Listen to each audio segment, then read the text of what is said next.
So if you're ever in a band and the lead singer says, hey, why don't we just name the band after me? Or let's name the band after someone, a fictitious name, but I'll take the name as the lead singer. You should probably run or really think about it. Don't run if you're joining up with a guy who used to be called Vincent Fournier and now is called Alice Cooper, because you would be missing out on a really good thing. But maybe draw a contract or something so that your singer doesn't just use that name forever, and it always, forever on out, there's always confusion over who's Alice Cooper, the solo artist, and there's an Alice Cooper band. Especially as the decades go on, people don't realize that there was an Alice Cooper band, and that the Alice Cooper band was more of a democracy, and a bunch of school friends, for the most part, came up together and were very much a band and wrote songs together, and it wasn't just about one person. So some of you know that. Most people watching my channel know that. The original Alice Cooper band formed in, I don't know, 1964, 65, 66, something like that. And they put out a couple albums on Frank Zappa's label, Pretty's For You and Easy Action. To be honest, I can't stand Pretty's For You, although I haven't listened to it in years. To me, Pretty's For You and Easy Action almost have nothing to do with what Alice became. They had such a transformation with Love It to Death, their first album for Warner Brothers, when they hooked up with Bob Ezrin as a producer. It was like the first thing he did really as production, or as a producer. They totally transformed the way they write songs. They cut down these lengthy songs, and he really kind of taught them how to write pop songs, concise songs. They could still have their theatrical elements, but they had something that you could kind of package and sell, and was, in my opinion, a whole lot better, like leagues better. I think if Alice Cooper, the band Alice Cooper, had just Pretty's For You and Easy Action and quit, I don't think we'd be talking about them. I think they'd be a curiosity that maybe might show up on a Nuggets compilation or something. Anyway, we do have Alice Cooper. We have Alice Cooper the band, and we have Alice Cooper the solo artist. So, brief history of me and Alice Cooper. I remember being about 12 years old, getting into, I don't know, Van Halen was a big one for me, hair metal, probably maybe a Motley Crue, some stuff like that. And I remember my parents saying, whatever happened to Alice Cooper? And I was like, who's Alice Cooper? And then they sort of told me. I mean, they weren't into Alice Cooper, but they certainly knew who he was. And then it was just a couple years later that Constrictor came out, and Alice Cooper came back, and he was doing videos, and he was kind of on MTV, and he had this comeback tour, and I started hearing about him. But I think before I even heard Constrictor, the comeback record, I heard Greatest Hits. I bought it, I think, as a used cassette, and I loved it. I couldn't believe how good of a singer he was. I thought the songs were just fantastic. And then I really learned to like Constrictor. I mean, that's a new record at the time. And then later I got Raise Your Fist and Yell, and I actually saw him on the Raise Your Fist and Yell tour. And then probably even before that, I had heard Billion Dollar Babies and Love It to Death and Killer. Schools Out might have come a little bit later, and Muscle of Love definitely came later. For the longest time, I didn't even know that I had the album called Muscle of Love. I had this long 2 albums on one thing called A Man Called Alice is ridiculous, and Muscle of Love and Lace and Whiskey, an Alice solo record, were on that. But the cassette was so like not full of information, it didn't even say what they were. Anyway, I love seeing Alice Cooper in 88 with Raise Your Fist and Yell. It was super violent, super theatrical. I mean, I think you said that was the most violent tour he ever did. I mean, it was just like people getting killed left and right. I enjoyed it. I thought it was good. I thought it was really good. Then later on, he came back with more of a mainstream comeback record called Trash, kind of where he started to lose me a little bit. I didn't really care for it. I don't like that like spoken weird voice he does. You're cruel device. I don't really care for that. I like it when he tries to actually sing a little bit. And I bought Hey Stupid, and I saw him on the Trash tour, and I remember being very good. I think he opened up with Hello Hooray and did a lot of older stuff. He did on Raise Your Fist and Yell tour. on the Raise Your Fist and Yell tour as well. But I started to lose interest. I didn't care for Hey Stupid. Kind of liked the Last Temptation. But I lost track. I couldn't keep up with his solo stuff. It didn't do much for me. I mean, to be honest, I'm just not in that kind of music too. When he started going like more heavy metal or flashy guitar solos and keeping up with like the hair metal bands, I have no interest in that stuff. At least by that age, once I was like out of high school for sure. So it was really hard for me to like kind of I didn't really care. But I always loved the original Alice Cooper, and I've seen Alice Cooper. I saw him solo probably 10 years ago, and it was fantastic. I loved every minute of it. I was like in the third row or something, and I could see all of his facial expressions, and man, does that guy put on a good show. It was great. And I've paid enough attention to the current records at the time to know like what the songs were and maybe recognize them when he does, because he only really does a couple songs that are new, and it's mostly like kind of a deep dive into his catalog, with a lot of it, and the majority of it being from this original Alice Cooper band.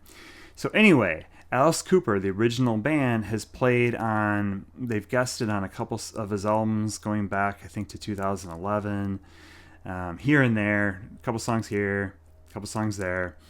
But behind me, this album is the first album that they've done as a group since Muscle Love in 1973.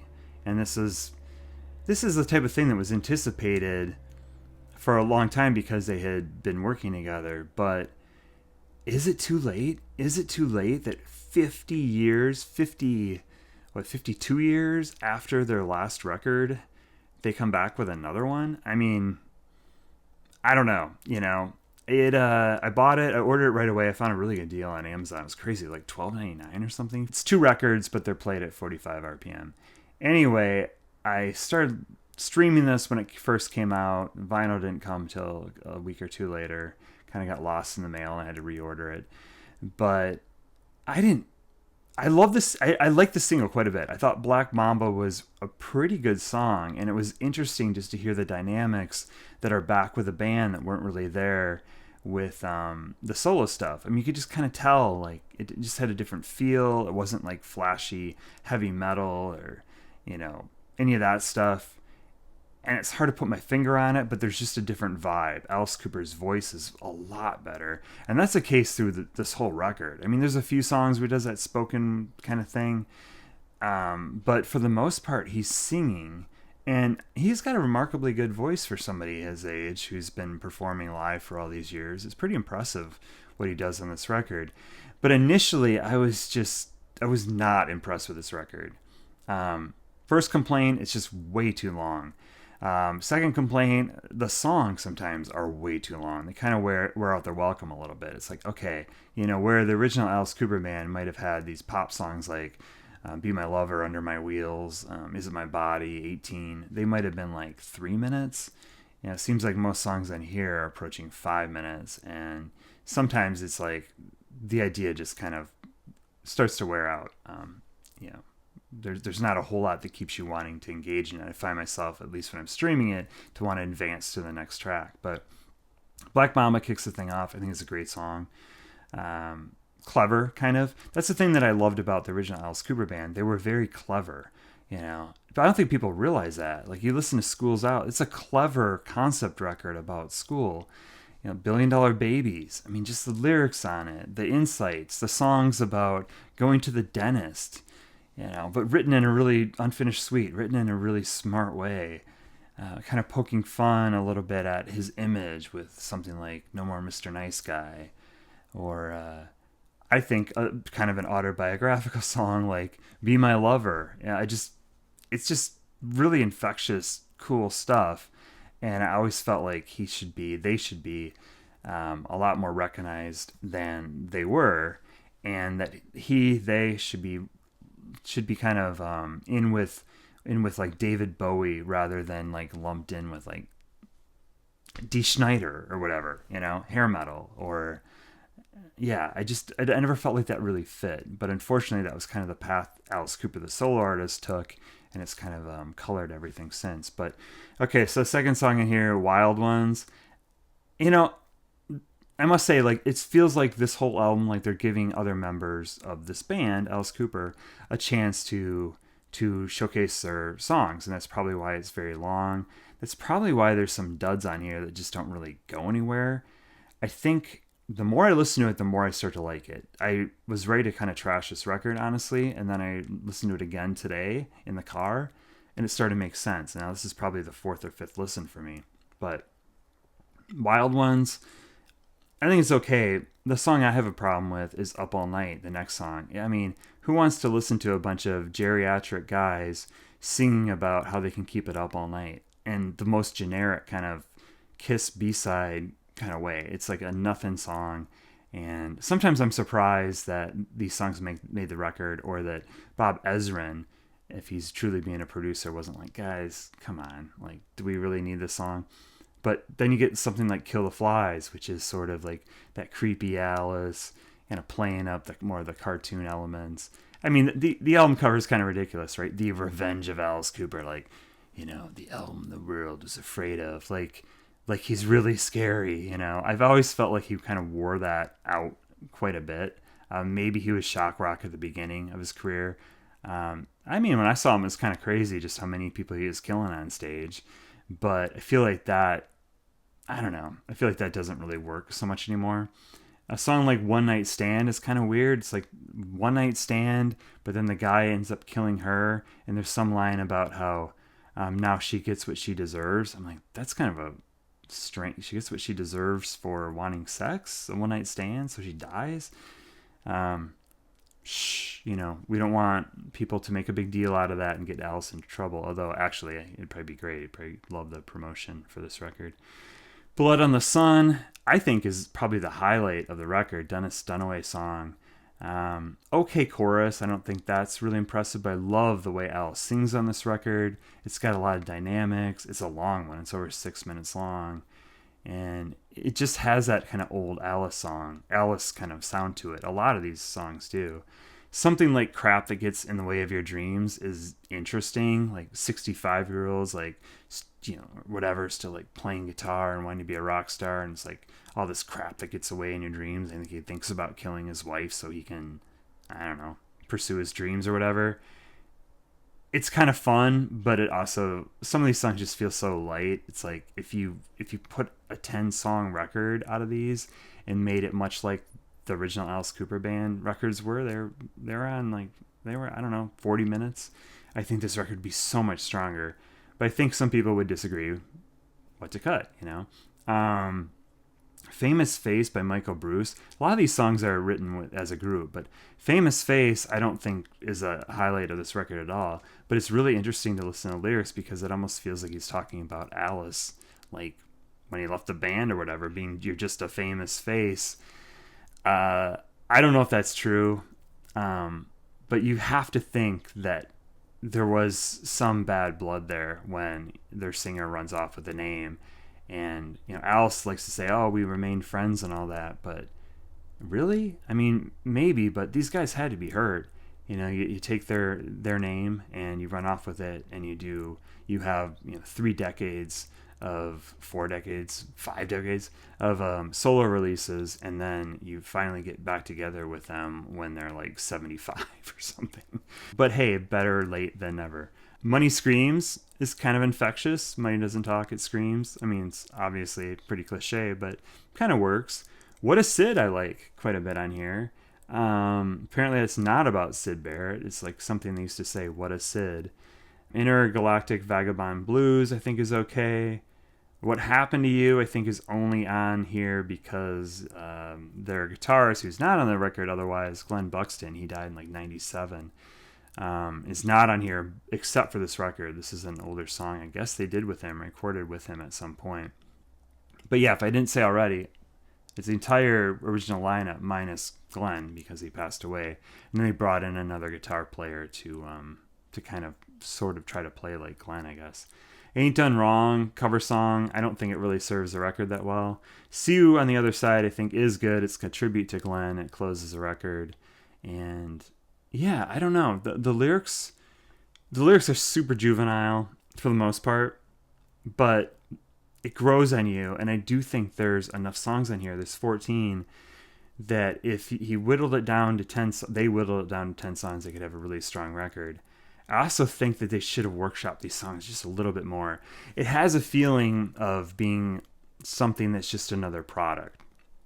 Unfortunately, Alice Cooper did. When I say Alice Cooper, I'm talking about the guy Alice Cooper, the solo artist. He did a record recently called The Road, where he played with his Road band and did a whole record using them. This feels like that. It kind of feels like, oh, this is another record I'm doing with the original lineup. And it's cool to hear, but I just feel like it doesn't really do them justice. I mean, I kept thinking, you got these people that are like 75 years old, and they're coming back together to do a record, and it's called The Revenge of Alice Cooper. Why not have they love doing their concept records. Why not have a concept record about getting old? Why not sing about the horrors of your body decaying or death looming or whatever? You could, your legs don't work anymore. Whatever it is, I think you could really come up with a very interesting record that would be a whole lot smarter and much more similar to the original. I like to say 5 Alice Cooper records. I know there's Pretties for You and Easy Action, total 7, but yeah, it falls a little short that way. I don't think this is going to win anybody over. I don't think if anybody listens to this, they're going to go, oh, and now I totally want to check out the original Alice Cooper band. I think it kind of works the other way. You're already into them, and then you're like, oh, sweet, this is out. I got to hear this. And I'm kind of curious what people think that are big Alice Cooper fans that followed him solo for all these years and continue to buy solo records like The Road, like Detroit Stories, what they think of this record. Because not everybody puts the original band on as big of a pedestal as I do. But interesting record. Definitely check it out. I'm curious to hear people's thoughts on it. I don't think it's going to be a permanent thing. Alice has said, oh, they might play a show here and there, but that the band members aren't, they haven't been playing for years like he has. He's been a regular performer, so that he can't just take them on the road. But I kind of wish at this late in his career, with these guys, they seem very eager. I kind of wish that he would just stop and really go into the studio with them, or really just try to write some really solid songs, if I said really enough, and then record a follow-up record that is a little bit more serious and thought out. I think it could be really good. But my take on it is like I said, it's just another little project for him. Unfortunately, that's what it feels like, and it feels like people were probably fighting to get their songs on there, and they were just like, let's just include all of them. So it's not the most cohesive thing in the world, but it's the original Alice Cooper band, and it's pretty damn cool to hear. So The Revenge of Alice Cooper, the Return album the world was afraid of. Thanks, everyone.